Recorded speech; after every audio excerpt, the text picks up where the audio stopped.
잠언 16장 18절에서는 교만은 패망의 성공이요 거만한 마음은 넘어짐의 앞자리니라 이렇게 말씀을 하고 있습니다. 교만한 자는 반드시 망한다는 것이죠. 이것이 진리입니다. 그러나 우리가 예수 믿고 하나님의 자녀가 되었죠. 예수 믿는 사람들은 우리 주님의 성품을 닮아서 온유하고 겸손해집니다. 그러면 우리가 항상 예수님을 잘 믿는 것이 정말로 중요합니다. 오늘 본문의 말씀은 에스더의 말씀이죠. 우리가 이제 구약 성경에 특별히 보면 이 단편 소설 같은 그런 그 성경이 몇 권 있는데 그 중에 하나가 바로 에스더입니다. 에스더 1장부터 10장까지는 이제 그런 어떤 역사적인 일들이 이렇게 나와 있는 것을 보게 됩니다. 우리가 이제 성경에서 보면 이스라엘 백성들이 특별히 남유다가 이제 하나님 앞에 죄를 짓고 하나님을 떠났기 때문에 하나님께 징계를 받았어요. 그들이 바벨론에 가게 되지요. 바벨론에서 70년 동안 포로 생활을 합니다. 그러나 하나님께서 그 백성을 사랑하셨기 때문에 페르시아 고레스 왕을 세우십니다. 그래서 고레스 왕을 통해서 그들이 자기 나라로 돌아가도록 하나님께서 은혜를 베풀어 주셨죠. 페르시아에서의 고레스 왕이 바벨론을 멸망시키고 바로 칙령을 내렸습니다. 그래가지고 너희들은 돌아가라. 그래서 이제 특별히 이스라엘 사람들을 대우해가지고 자기 본토로 돌아가도록 해서 이제 가지고 왔던 모든 것들, 성전의 금그릇, 은그릇 이런 것들도 다 주어서 자기 본토로 돌아가게 했습니다. 이것이 참 하나님의 놀라운 역사인 것을 보게 됩니다. 그리고 이제 고레스가 죽고 그 다음으로 카미세스라고 하는 그의 아들이 왕이 되었는데 올해 왕위를 지키지 못하고 이제 다음에 넘어간 것이 누구냐? 바로 다리오 왕입니다. 다리오 왕이 누구냐 그러면 우리가 학개서에 보면은 이 다리오 왕 때에 성전을 재건하게 되는데 이 사람이 바로 다리오 왕입니다. 이 다리오 왕은 이제 오랫동안 통치를 했죠. 그리고 나서 이 사람이 죽고 그 아들이 왕이 되는데 그가 누구냐 그러면 오늘 본문에 나오는 아수에로입니다. 아수에로 왕이 이제 왕이 된 것이죠. 그가 이제 왕이 되었는데 바로 오늘 성경에 나오는 에스더 왕비의 남편이 되는 사람입니다. BC 485년에 왕이 되어가지고 한 20년 통치를 하는 그런 사람입니다. 당시 우리가 성경에 보면 페르시아는 대단한 제국입니다. 우리가 이제 오늘 읽진 않았지만 에스더 1장에 보면 이 페르시아 제국에 대해서 나오지요.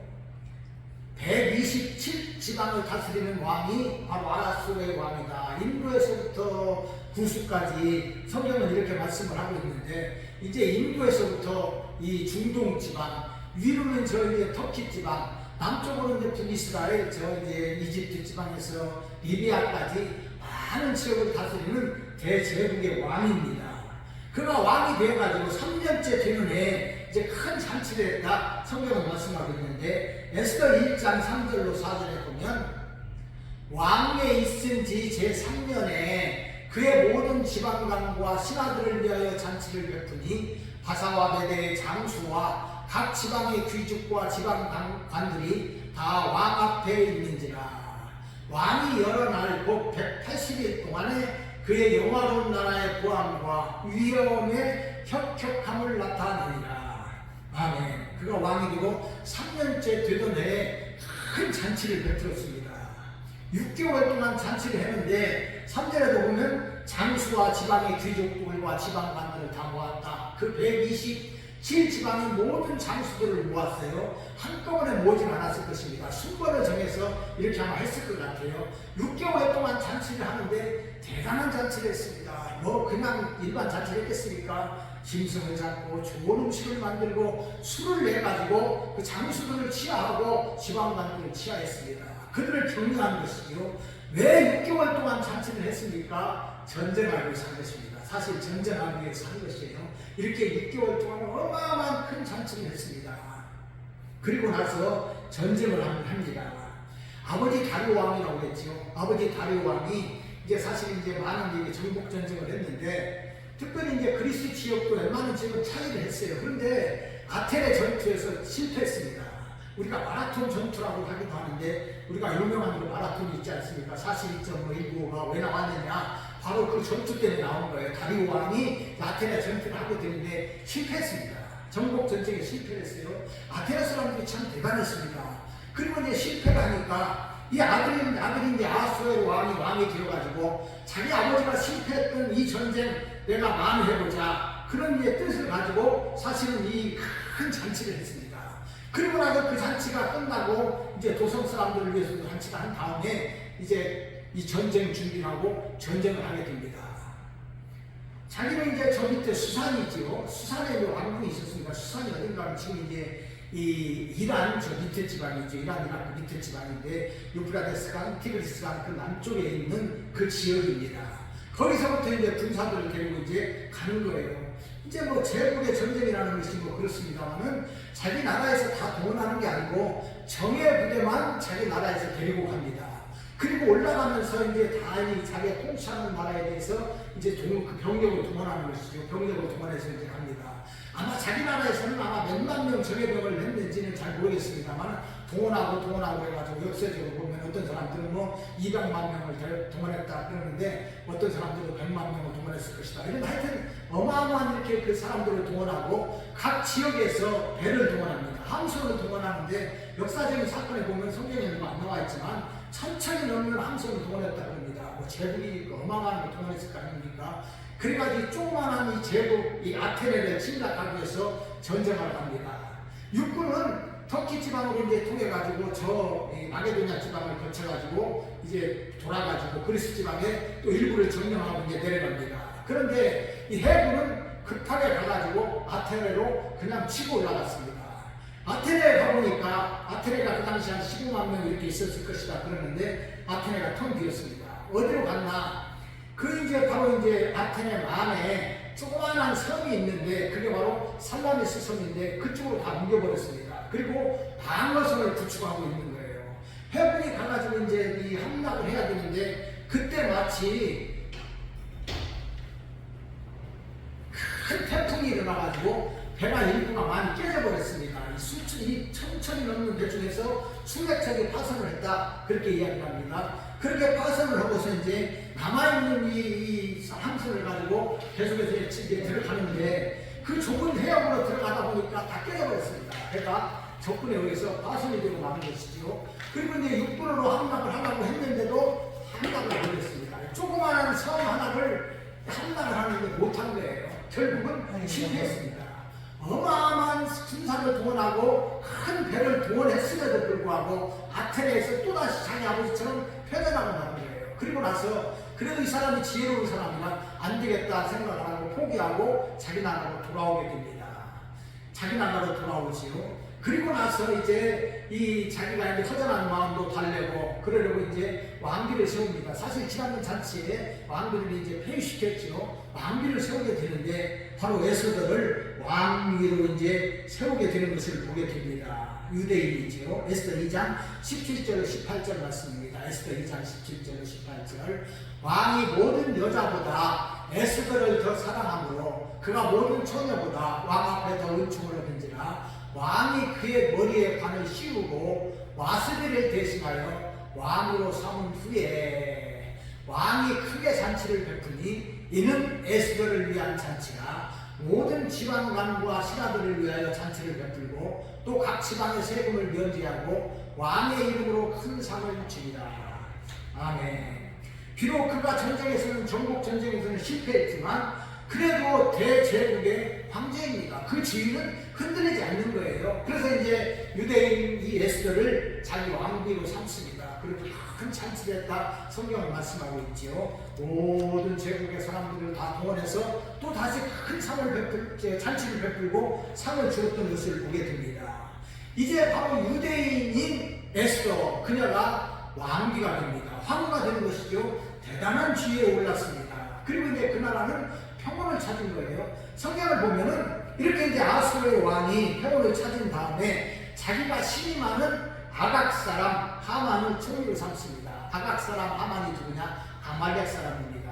우리가 이제 성경을 좀 이렇게 많이 읽어보는 분들은 아말렉 사람이 누군가 이해를 하게 됩니다. 하나님께서도 아말렉 사람이 징벌하도록 사울을 보내기도 했지요. 그때 바로 아각 왕을 잡아왔습니다. 그렇기 때문에 아각 사람이라는 말은 아말렉 사람이라는 것이죠. 이스라엘 사람들과는 원수가 되는 그런 사람들입니다. 그럼에도 불구하고 어찌되었든 이 하만을 이 총리로 세웠습니다. 그런데 하만이 총리가 되고 나니까 그 권세가 대단합니다. 권세가 대단하니까 사람이 어떻게 됩니까? 교만해져요. 높은 자리에 올라가면 교만해지는데 교만해지면 탈이 생기지요. 그래가지고 이제 교만해졌습니다. 그가 왕궁을 출입할 때 이 왕 궁궐 입구에 앉아있는, 다시 말해서 이제 궁궐 입구에 사람들이 있죠. 신하들이 지키는 보초병들도 있지 않습니까? 이 사람들이 이 하만이 지나갈 때 그냥 뭐 이렇게 하는 절하는 것이 아니라 엎드려서 절을 했어요. 그런데 한 사람만 절을 하지 않는데 그게 누구냐? 모르드게예요. 그냥 조그만한 관리지요. 모르드게가 절을 하지 않습니다. 뭐 이놈들이 왜 이놈이 나한테 절을 하지 않나? 다른 사람들이 다 절하는데 괘씸한 생각이 들었습니다. 그래가지고 저게 누구냐 알아보니까 유대인 모르드게예요. 이 말을 듣고 나서 이제 그가 모르드게 저 한 사람만 죽이는 것은 옳지 않다. 내 돈이 안 풀린다. 그래가지고 그 민족을 다 죽이기로 마음 작정을 하고 큰 돈을 내가지고 왕이 허락을 받았습니다. 왕이 허락을 받았지요. 이제 유대인들은 꼼짝없이 죽게 된 그런 상황입니다. 그런 상황이 되었어요. 그런데 그때 왕비가 누구냐? 에스더지요. 그런데 아무리 왕비를 할지라도 왕에게 함부로 나갈 수가 없습니다. 왜냐하면 지난번에 이제 폐위 사건도 있고 그러니까 아무리 왕비를 할지라도 왕 앞에 허락 없이 오면 죽는 겁니다. 이 사실을 알기 때문에 모르드게가 사람을 보내서 에스더에게 우리 민족이 다 죽게 되었으니까 어떻게 왕에게 가서 좀 이야기 좀 하라. 그렇게 이야기할 때 그 이야기합니다. 할 수 없습니다. 왕비라도 할 수 없습니다. 그러니까 그러면 안 된다. 다시 한번 이렇게 요청을 하니까 이제 에스더가 그러면은 이제 내가 각오하고 할 테니까 나와 같이 기도합시다. 이렇게 하면서 기도하자고 하는데 에스더 4장 16절입니다. 16절. 당신은 가서 수선에 있는 유다인을 다 모으고 나를 위하여 금식하되 밤낮 3일을 먹지도 말고 마시지도 마소서. 나도 나의 시녀와 더불어 이렇게 금식한 후에 규례를 어기고 왕에게 나아가리니 죽으면 죽으리이다 하니라. 아멘. 자기 민족을 살리기 위해서 에스더와 그리고 유대인들 다 기도하자, 금식하면서 기도하자 이렇게 이야기합니다. 그래서 에스더도 금식하면서 하나님 앞에 자기 민족을 위해서 간절하게 기도했습니다.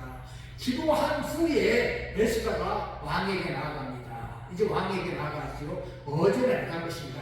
어전에 나가는데 이제 만약에 왕이 이 왕비가 왔어도 모른 척하고 그냥 있으면 왕비도 죽는 거예요. 그런데 이제 왕이 어전에 이 왕비가 나아가니까 왕이 보니까 너무나도 사랑스러운 아내가 왔습니다.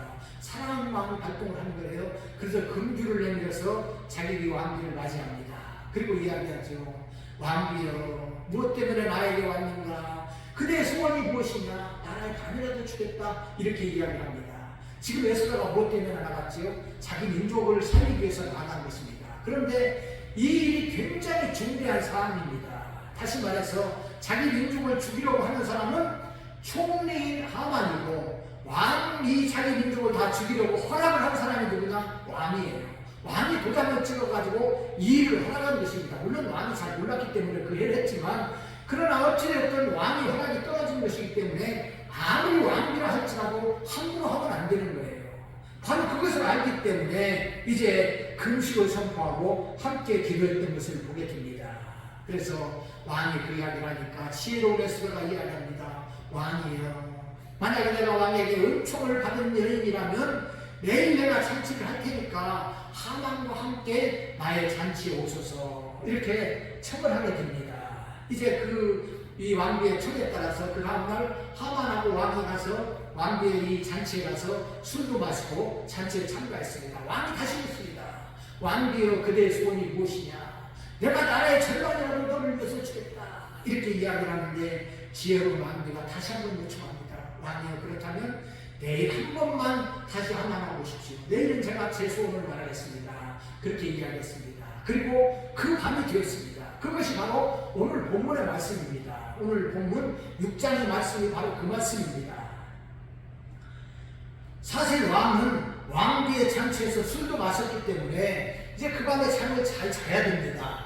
그런데 그 밤에 잠이 오지 않아요. 어찌된 영문인지 잠을 잘 수가 없습니다. 왕이 잠을 잘 수가 없어요. 그러니까 신하를 시켜가지고 역대 일기를 좀 가져오라. 그래가지고 이때 역대 일기를 읽게 됩니다. 그 역대 역대 일기를 읽다가 아주 놀라운 사실을 발견하게 됩니다. 무슨 사건이냐 하면은 바로 이제 영모 사건이 있었는데, 두 명이 자기를 죽이려고 하는 영모 사건이 있었는데, 그것을 누가 고발했느냐? 모르드게가 고발을 했습니다. 그래서 영모를 꾸민 두 사람은 당연히 사형에 처해졌겠지요. 사형에 처해졌는데 그것을 고발한 사람에게는 상을 베풀지 않았어요. 상을 주지 않았습니다. 이것을 왕이 깨닫고, 아차, 내가 잘못했구나, 이것을 깨닫게 됩니다. 고발한 사람 모르드게이기 때문에 그렇지요. 오늘 본문의 3절에 보니까 왕이 이르되 이 일에 대하여 무슨 존귀와 관작을 모르드게에게 베풀었느냐 하니, 측근 신하들이 대답하되 아무것도 베풀지 아니하였나이다 하니라. 아멘. 참으로 우연한 일입니다. 지금 총리인 하만이 죽이려고 하는 사람은 모르드게입니다. 모르드게와 그 유대인 민족을 모조리 죽이려고 음모를 꾸미고 왕의 허락까지 받은 것이지요. 그런데 그 밤에 왕이 역대 일기를 읽다가 이것을 발견하게 된 것입니다. 참으로 우연한 일입니다. 우리가 아까 읽었던 1절을 의리 있게 읽어본다면 우연히 그날 밤에 왕이 잠이 오지 아니하므로 이렇게 읽을 수 있습니다. 우연하게 왕이 잠을 자지 못했던 것이지요. 왕이 밤에 잠을 자지 못한 이유가 무엇이냐? 우연이라고 생각할 수 있지만 하나님께서 그렇게 하셨다. 하나님께서 왕에게 잠이 달아나게 하셨다. 이렇게 성경은 말씀하고 있는 것입니다. 그 밤에 하나님께서 개입하셨죠. 그러니 이것은 우연이라고 할 수 없고 하나님의 섭리입니다. 이제 왕이 역대 일기를 읽은 다음에 잠을 자지 못하고 그 아침에 일었습니다. 이른 아침입니다. 그런데 이때 공교롭게도 하만이 자기 집에다가 높은 나무를 세워놓고 모르드게를 달아서 죽이려고 왕에게 허락을 받으러 일찌감치 온 것입니다. 왕이 뜰에 누가 있느냐 이렇게 묻는데, 그때 하만이 있었기 때문에 하만에게 들어오라 이렇게 명령을 합니다. 이때 참 재미있는 장면이 이제 벌어지게 됩니다. 오늘 6절 말씀에 보니까 보면 하만이 들어오거늘 왕이 그때 왕이 존귀하게 하기를 여기는 사람에게 어떻게 하여야 하겠느냐. 하만이 심중에 이르되 왕이 존귀하게 하기를 원하는 자는 나 위에 누구리요 하고 7절 6절입니다. 왕이 이제 이야기하죠. 내가 존귀하게 여기기를 원하는 사람들은 너에게 어떻게 하겠느냐 이렇게 물으니까 이 교만한 사람이 생각합니다. 내가 그래도 왕에게 제일 총애를 받는 사람인데 나 외에 누가 있겠느냐? 나밖에 없다. 그리고 교만한 마음이 드는 거예요. 그래서 최고의 애용을 하라고 이제 왕에게 이야기합니다. 8절 9절 다시 봅니다. 8절 9절 왕께서 입으신 왕복과 왕께서 타시는 말과 머리에 쓰시는 왕관을 가져다가 그 왕복과 그 말을 왕의 신하 중 가장 존귀한 자의 손에 맡겨서 왕이 존귀하게 하시기를 원하시는 사람에게 옷을 입히고 말을 태워서 성중 거리로 다니며 그 앞에 반포하여 이르기를 왕이 존귀하게 하기를 원하시는 사람에게는 이같이 할 것을 하게 하소서 하니라. 아멘.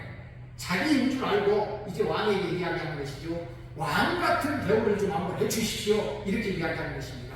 왕관을 머리에 씌우고 왕복을 입히고 많이 타는 말에 태워가지고 길거리에 다니면서 왕이 존귀하게 여기는 사람에게는 이같이 한다, 반포하게 하십시오. 이야기하는 것을 보게 됩니다. 총리가 무엇입니까? 1인지야 만인지상이다. 우리가 이렇게 이야기합니다. 자기 위에 있는 사람은 한 사람밖에 없어요. 다 자기 밑에 있습니다. 그러면 만족해야 되는데 이 하만이 교만했던 것이죠. 교만하다 보니까 왕같이 한번 되고 싶은 걸 사실은 왕도 못 한번 하고 싶었던 거예요. 참 사람이 교만하면 이렇게까지 갑니다. 그러기에 그 하만은 그의 교만으로 말미암아 하나님의 백성을 죽이려고 했고 하나님을 대적한 죄를 받게 됩니다. 그래서 이제 이 사건 이후로 그는 왕에 의해서 죽임을 당하는데 모르드게를 죽이려고 준비한 나무에 자신이 달려 죽었던 것을 보게 됩니다. 교만은 패망의 성공이요 거만한 마음은 넘어짐의 앞자리다. 이렇게 말씀하신 성경이 그대로 임했던 것입니다. 제가 좀 긴 내용을 말씀드렸습니다. 중요한 것이 무엇이냐? 우연인가 섭리인가 하는 문제인데 세상 역사와 특별히 구원의 역사에는 우연이 없습니다. 다 하나님의 섭리입니다. 하나님은 하나님의 백성들을 살리기 위해서 그 밤에 왕에게서 잠이 달아나게 하셨습니다. 그래서 역대 일기를 읽고 오르드게의 일을 생각하게 하신 것이지요. 오르드게와 에스더의 기도에 하나님께서 응답하신 것입니다. 하나님께서 개입하셨기 때문에 하만의 잘못이 드러나고 순적하게 유대인들이 구원을 받았습니다. 만약에 이 사건이 아니었다면 왕후도 어려울 수도 있는 일입니다. 그렇기 때문에 하나님께서 개입하시고 은혜를 베풀어 주셨던 것을 보게 됩니다. 우연이 아니라 섭리다, 그런 말씀입니다. 당시에 살았던 그리스도의 역사가 헤로도투스는 아수에로의 왕을 가리켜서 변덕이 심하고 잔인한 독재자다, 이렇게 평을 했습니다.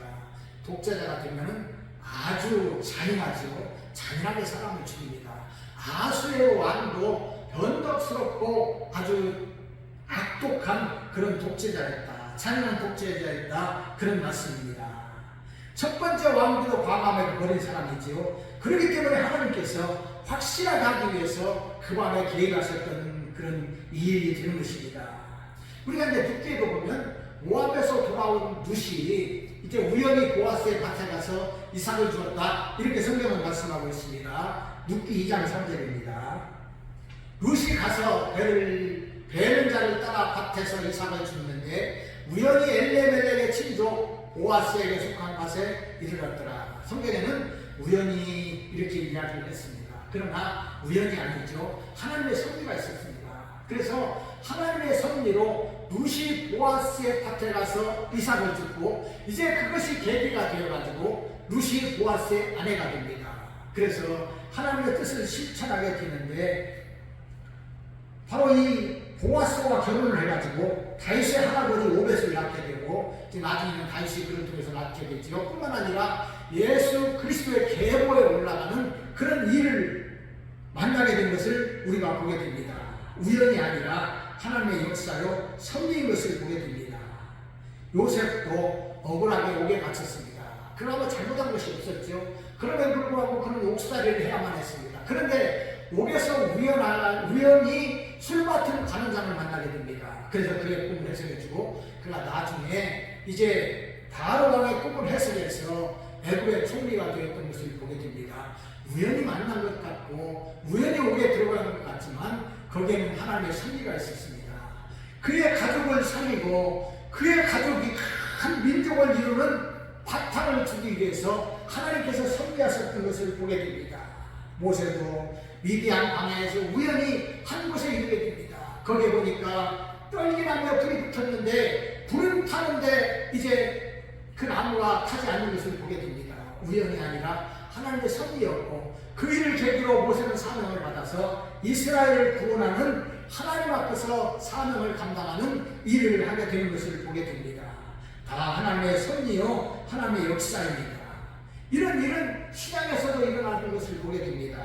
예수님은 유대인들이 상종하지 않는 사마리아인의 마을에 가셨습니다. 바로 요한복음 4장에 보면 이제 예수님께서 그 마을에 가셨는데 마침 낮 뜨거운 시간에 사마리아인 하나가 물동이를 메고 물을 기르러 왔습니다. 그래서 예수님과 대화하면서 예수님을 만나게 됩니다. 예수님께서 그리스도신 것을 깨닫고 그 연이 예수님을 믿었지요. 그리고 자기 동네에 가서 예수님을 전하는 사람이 되었던 것을 보게 됩니다. 우연이 아니라 하나님의 계획이요 하나님의 섭리로 구원의 역사가 일어났던 것을 보게 됩니다. 모든 것들이 우연 같지만 하나님의 섭리요 하나님의 역사입니다. 하나님은 오늘도 세상과 역사를 주관하십니다. 왕을 세우게도 하시고 패하게도 하시고 교만한 자들은 자기 꾀에 빠지기도 하십니다. 오늘 러시아가 우크라이나를 침략해서 전쟁하는 것을 오늘 매체를 통해서 우리들이 듣기도 하고 보기도 합니다. 저는 이 전쟁에 관심이 많습니다. 하나님께서 이것을 어떻게 역사에 하실까 그런 관심을 가지고 보고 있는 것입니다. 악한 푸틴이 이제 오랫동안 독재를 하다 보니까 날이 넘어가지고 교만해졌습니다. 교만해진 거예요. 교만은 패망의 성공입니다. 그래서 어떻게 이것이 변론나는가, 하나님께서 어떻게 역사하실까를 관심을 가지고 보게 됩니다. 3일이면은 우크라이나를 다 점령할 줄 알았습니다. 그래가지고 이제 탱크를 앞세우고 갔지요. 아까도 제가 말씀드렸습니다만은 아수에로가 이제 이 아테네를 점령하기 위해서 이제 살라미스로 올라갑니다. 살라미스 점령하러 올라가죠. 배를 좁은 항만이기 때문에 좁은 해역으로 들어가는데 배를 일렬로 이렇게 세워가지고 들어갔습니다. 자, 무슨 이야기죠? 선두의 배가 깨지고 후미의 배가 깨져버리니까 가운데 있는 배들은 무용지물입니다. 쓸 수도 없는 것이죠. 러시아가 그렇게 전쟁을 했습니다. 탱크를 일렬로 앞세우고 갔던 장면들 텔레비에서 여러 번 봤죠. 일렬로 앞세우고 갔습니다. 그래서 제블린으로 앞에 있는 탱크가 한두 대가 깨지고 나니고 뒤 후미가 무너지니까 이래도 못하고 저래도 못합니다. 그 좋은 탱크들이 아무 쓸모가 없었던 것이죠. 그래가지고 이 러시아 병사들이 탱크를 버리고 도망갔습니다. 그러니까 우크라이나 농민들이 이 트랙터를 가지고 이 탱크를 끌어다가 자기 집으로 끌어간 거예요. 멀쩡한 탱크를. 우리가 그것을 보았지 않습니까? 하나님께서 개입하셨습니다. 하나님이 섭리하시니까 자기 마음대로 될 것 같지만 자기 마음대로 된 것이 아닙니다. 어처구니 없는 것이죠. 개입하면은, 하나님 개입하면은 이렇게 되는 것입니다. 교만한 자들, 그들이 모든 것을 다 할 것 같고 세상을 다 삼킬 것 같지만 하나님이 개입하시면 어림도 없는 것입니다. 하만도 교만에 사로잡혀서 그 교만이 자기를 망하게 했던 것을 보게 됩니다. 하나님께서는 세상과 역사를 주관하실 뿐만 아니라 하나님의 백성을 너무나도 사랑하십니다. 구원받은 자기 백성으로 인해서 기쁨을 이기지 못하신 우리 하나님이십니다. 그 하나님께서 우리를 사랑하시고 우리를 구원해 주셨습니다. 하나님께서 우리를 사랑하셔서 우리가 생기기도 전에 창세전에 우리를 택하셨다 성경은 말씀하고 있습니다. 우연히 된 것이 아니라 하나님의 섭리 속에서 되었다는 것을 우리에게 말씀해주고 있습니다. 하나님의 은혜입니다. 로마서 8장 29절로 30절 말씀 보겠습니다. 29절로 30절. 하나님이 미리 아신 자들을 또한 그 아들의 형상을 본받게 하기 위하여 미리 정하셨으니 이는 그로 많은 형제 중에서 맏아들이 되게 하려 하시니라. 30절 같이 보겠습니다. 시작. 또 미리 정하신 그들을 또한 부르신 그들을 또한 의롭다 하시고 의롭다 하신 그들을 또한 영화롭게 하셨느니라. 하나님께서 우리들을 미리 정하셨습니다. 하나님의 아들들이 되게 하기 위해서, 딸들이 되게 하기 위해서 우리들을 정하셨다 그 말입니다. 그래서 예수님 아들이 되시고 우리들이 이제 그 아들, 양아들, 양딸들이 되어서 하나님의 자녀로 삶을 살게 되는데 하나님이 미리 정하셨다 그 말입니다. 우리를 미리 정하셨어요. 또 정하신 그들을 또한 하나님께서 부르셨습니다. 하나님의 때에 우리를 부르신 것이에요. 예수님께 하셨죠. 우리를 교회에 오게 하셨고 교회 그룹에 들어오게 하셔서 신앙생활하게 하신 것입니다. 복음을 듣고 하나님을 알게 하시고 예수님을 알게 하시고 예수님을 믿게 하신 것입니다. 부르셨다 그 말입니다. 그리고 부르신 그들을 또한 의롭다 하셨다 말씀하고 있습니다. 이제 우리가 예수 믿고 구원받았기 때문에 우리는 의인이 된 것입니다. 죄가 없어서 의인이 아니라 죄를 용서한 의인이 되었습니다.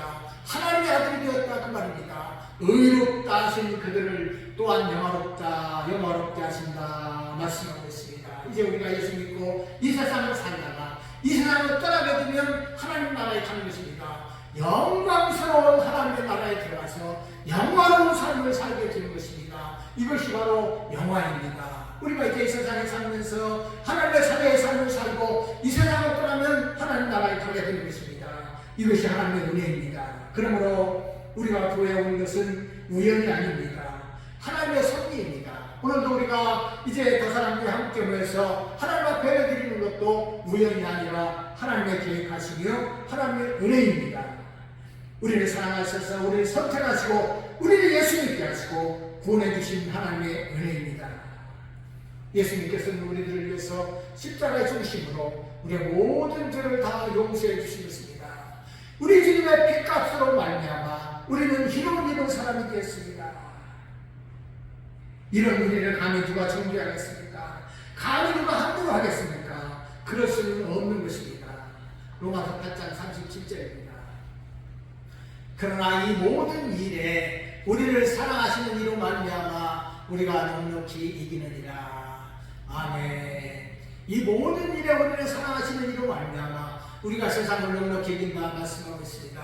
세상 권세도 이깁니다. 사단 마귀의 권세도 이깁니다. 죽음의 권세도 이깁니다. 우리를 사랑하시는 예수님으로 인함입니다.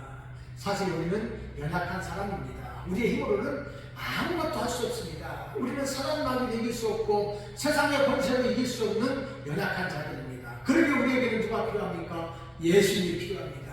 우리를 사랑하시는 예수님, 우리를 사랑하시는 하나님이 필요합니다. 그 예수님으로 인해서, 그 하나님으로 인해서 우리는 세상을 이기고 승리하는 것입니다. 넉넉히 이기는 것입니다.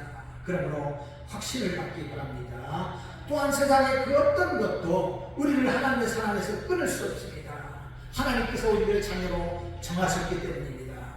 로마서 8장 38절 39절입니다. 내가 확신하노니 사망이나 생명이나 천사들이나 권세자들이나 현재일이나 장래일이나 능력이나 높음이나 깊음이나 다른 어떤 피조물이라도 우리를 우리 주 그리스도 예수 안에 있는 하나님의 사랑에서 끊을 수 없으리라. 아멘. 그 어떤 것도 하나님의 사랑에서 우리를 끊을 수 없다 말씀하고 있습니다. 성도는 죽음을 두려워하지 않습니다. 죽음을 무서워하지 않습니다. 초대교회 성도들은 순교의 순간까지도 산숨하고 기도했습니다. 바울과 실라도 그 깊은 감옥에 갇혀 있으면서도 기도하고 찬송했던 것을 보게 됩니다. 이것이 성도들의 삶입니다. 그러므로 죽음의 권세도 우리를 하나님의 사랑 줄에서 끊을 수 없습니다. 세상의 권세자도 못합니다. 독재자들, 공산주의자들이 하나님의 사랑에서 성도들을 끊으려고 하지만 어림도 없는 일입니다. 할 수 없는 것입니다. 다른 어떤 것들도 마찬가지입니다. 그러게 주님은 마태복음 10장 28절에서 몸은 죽여도 영혼은 능히 죽이지 못하는 자들을 두려워하지 말고 오직 몸과 영혼을 능히 지옥에서 멸할 수 있는 일을 두려워하라 말씀하고 있습니다. 세상 사람들 두려워하지 말고 하나님만 두려워하면서 경외하면서 살아가라, 그런 말씀입니다. 우리를 사랑하시고 선택하시고 구원하신 하나님의 은혜가 우리와 함께 하시는 것을 믿으면서 우리는 늘 감사의 삶을 살아야 됩니다. 이것이 성도들의 삶입니다. 말씀을 냈습니다. 우연인가 섭리인가 하나님께서 우리를 사랑하시고 우리를 선택하셔서 우리를 구원해 주셨습니다. 우연이 아니라 하나님의 섭리입니다. 하나님은 오늘도 세상과 모든 만물들을 다 다스리십니다. 하나님은 하고자 하시는 자를 긍휼히 여기시고 하고자 하시는 자를 완악하게도 하십니다. 악하게 그냥 두기도 하십니다. 하나님께서 세상의 모든 것들을 다스리시는 것입니다. 우리가 오늘을 살고 구원받은 삶으로 사는 것은 하나님의 섭리고 하나님의 은혜입니다. 그러므로 오늘도 우리들이 늘 이 하나님의 은혜를 생각하시길 바랍니다. 하나님께서 우리와 함께 하십니다. 능력의 하나님이 우리와 함께 하십니다. 그러므로 우리는 세상의 어떤 것들도 우리를 함부로 하지 못하는 것입니다. 그러게 능력의 주님을 믿고 삶을 살면서 감사하고 찬송하는 삶을 살아가시기 바랍니다. 하나님 은혜와 축복이 우리 모두와 함께 하시기를 우리 주님의 이름으로 축원드립니다. 아멘.